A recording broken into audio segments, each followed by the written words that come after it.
Top of the mornings. Welcome back. It's yet another Sunday. So welcome back to the stories about becoming.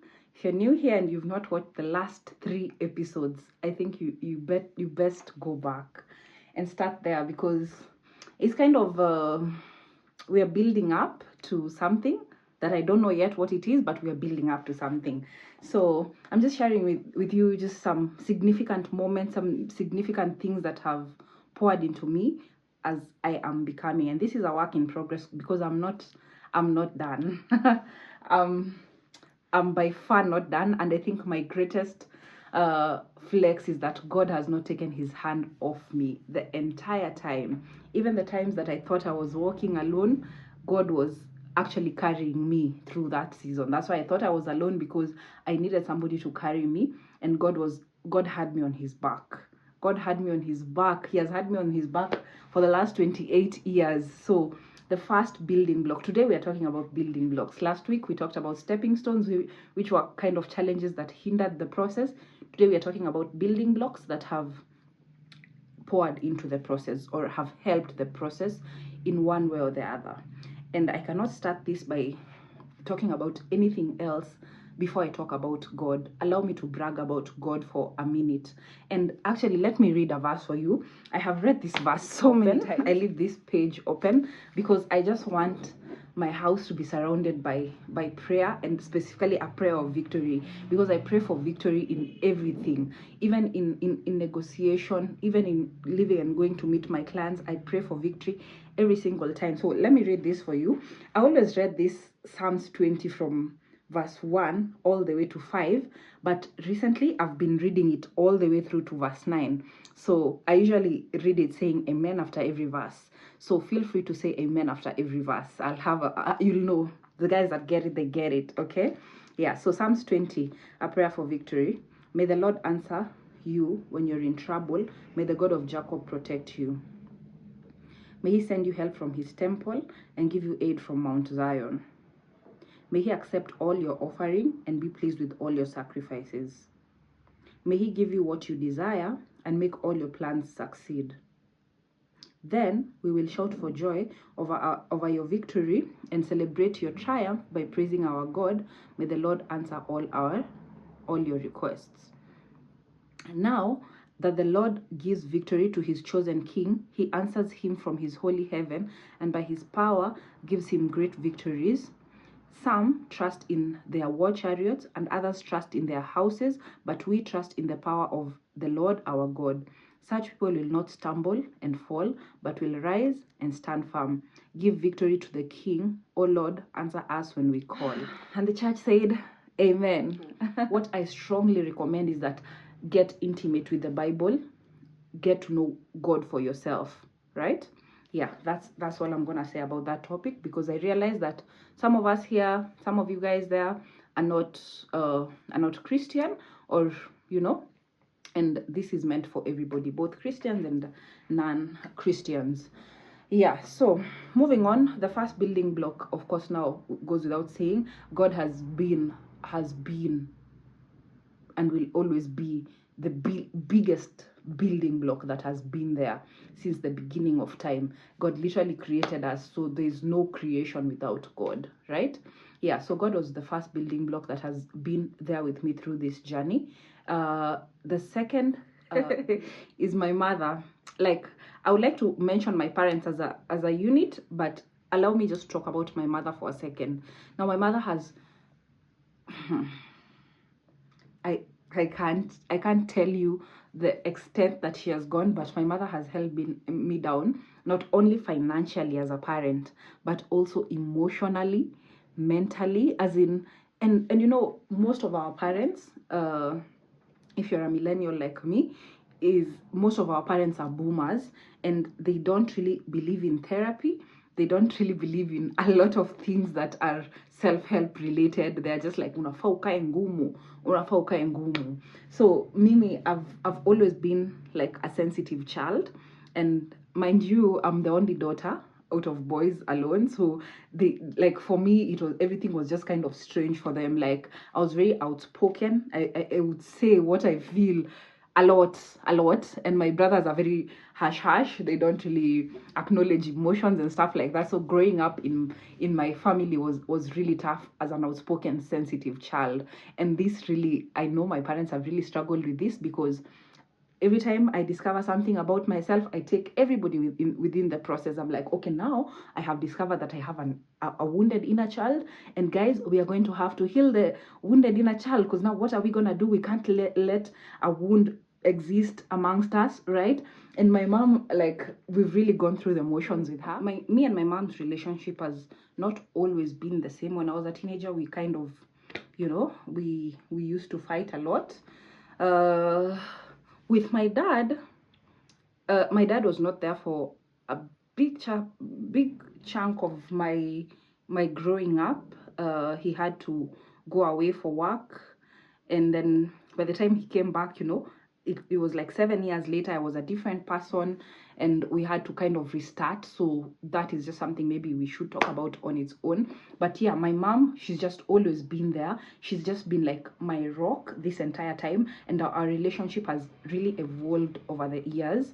And now I used to look at her only as my mom. I don't think of her as a person, and I think this is the reality. I've seen this actually with this podcast of Judy and Kate. They were talking about it some time back. And when I shifted focus and started looking at my mom as a girl, like, things really changed, because she's just also doing this for the first time. And especially with me, she was really doing it for the first time, and I had to extend some grace to her. So when I learned things about myself in therapy, I would come back and tell her, Mom, this is what I've learned. I understand that this is what was happening to me at this and this time.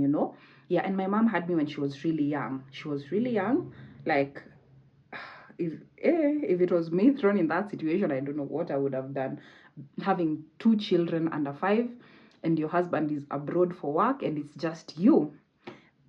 Like, my mom is one of the strongest people I know, because my mom has worked all her life. My mom has always worked, and not just working. My mom has worked so hard. Like, in the last 2 weeks, I had some fee balance that was left, that I was really struggling with, and I didn't know how I didn't know how ends were going to meet, to be honest. And my mom raised that money in 2 days. But I think in one day, actually. In one day, she had raised the money. Then the school came back and told us, you have to pay a certain amount called convocation fee to graduate. My mom, again, that same day, tumetumia your email. By the end of that day, she had raised the money again on her own.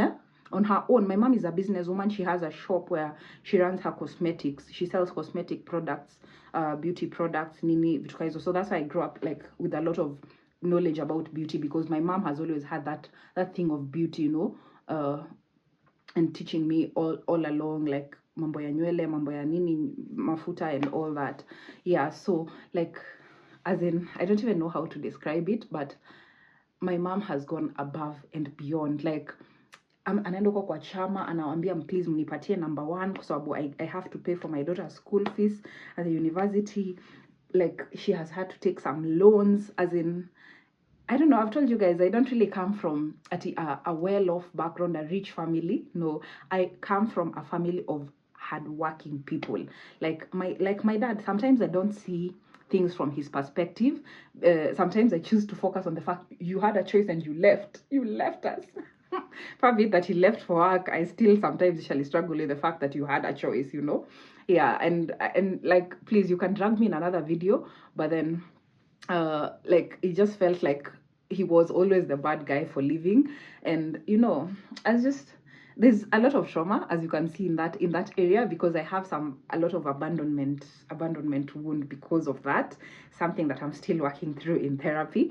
But my dad has also really worked really hard, because for him as well, it was a sacrifice to leave his family and go and work in a new country. And he left in 2001 and came back in 2007. And at that time, first of all, 9/11 had happened in the US, so things were very different. I wasn't even conscious of this until I like to watch documentaries, until I watched. Summarize this really quickly. Yeah, so I really have to also credit my dad for all his efforts. He had to sacrifice, and go to the United States at a time when 9/11 was happening, and that was a very risky time. It was even the Americans themselves were feeling unsafe. So imagine you, as someone outside of America, going to America during that time, trying to find employment. And he tells us stories about how tough it was to just even get the right documentation, to get a driver's license, to get accommodation, to get just basically to survive out there at such a time. So me and my dad, we do clash a lot sometimes because we're so similar.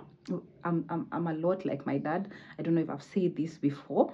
Now, my dad is a very logical person, and I find myself leaning on both sides of both being emotional and sensitive, because I am also my mother's daughter, and I'm also very logical and rational because I'm a lot like my dad. So I have the best of both worlds, because now I get to look at things from both my mom's perspective and my dad's perspective, and then it kind of even helps with my creativity a lot. Yeah, so my dad, he's been the person who has chipped in at least 70% of the school fees for this degree. So I cannot have been here without the efforts that this man has made. All those times, from back then in the 2000s, when he was hustling, in a different country, to now, when he came back, and he was more of the present father that he is. He would go down to our schools, talk to our teachers. He would go even to my university, and whenever there's an issue, my dad is very present. Yeah, so I do recognize how much this is a privilege to have my parents, both of them, being together, and me seeing that partnership of them working together to make sure their kids have a better future. And that's why I'm so hardworking. I don't know if you guys recognize that about me, but I'm a very hardworking person, and this I attribute it definitely to my parents, because I've seen how much my parents have worked to bring us here. Like I've said, I don't come from a rich family. I come from a very hardworking family, and I've seen how much my parents have struggled for me to go through this degree, and even for my brothers to go to the best schools, for all of us to go to the best schools. They have really worked tirelessly, relentlessly. Like, that's what I'm saying, that we paid whatever fee balance was there, and then tukakaa kidogo tukaambiwa there's a convocation fee of 16,000. Now you need to pay 16,000 to graduate. By the end of the day, my mom had come up with 16,000. Here's your 16,000. Yes, there's nothing that will hinder my daughter from graduating. Okay, yeah. So all this to say that I'm not here because of only my effort. My friends have also been there. They've also been there cheering me on, clapping for me. Like, I never require any outside validation. Even being a social media person the way I am, I've never really had to rely on outside validation, because myself, I've been able to validate myself through the work that I do in therapy, through proving to myself, saying something that I'm gonna do this, and I actually do that. That's why I'm insisting that you must do the work. You must do the work, because that is what reduces imposter syndrome, self-doubt, fear. All these things are only rebuked by the work, by you saying that you're gonna do something and actually following through. So guys, you must be a woman of your word or a man of your word. If you say you're gonna do something, do that thing. It doesn't matter if somebody is there following you, making sure you do it. No, you must be self-disciplined, self-sufficient. You do not need anybody to manage you. You manage yourself. Okay, that's the only way that I have found to work in this journey of becoming. You must tirelessly, relentlessly follow your dreams. You must work as hard as you can. You run as fast as you can. You pray as much as you can, so that if the bus misses you, it was never your bus. And you run because you do not want to miss the bus that was supposed to be your bus. Okay, I cannot also not mention Dr. Sarah. Dr. Sarah has been one of the biggest building blocks. I needed a teacher so much to see me through January 2025 to now, June. Today is 1st June. Today is the month this is the beginning of the month where I'm graduating. So, oh my god, I just got chills just saying that I'm graduating this month. I was really keen to make sure that this year does not end without me graduating. And Dr. Sarah, the moment we met, she told me, Marie, you must graduate this year. And she's a woman of her word, because look at me now. I'm going to graduate.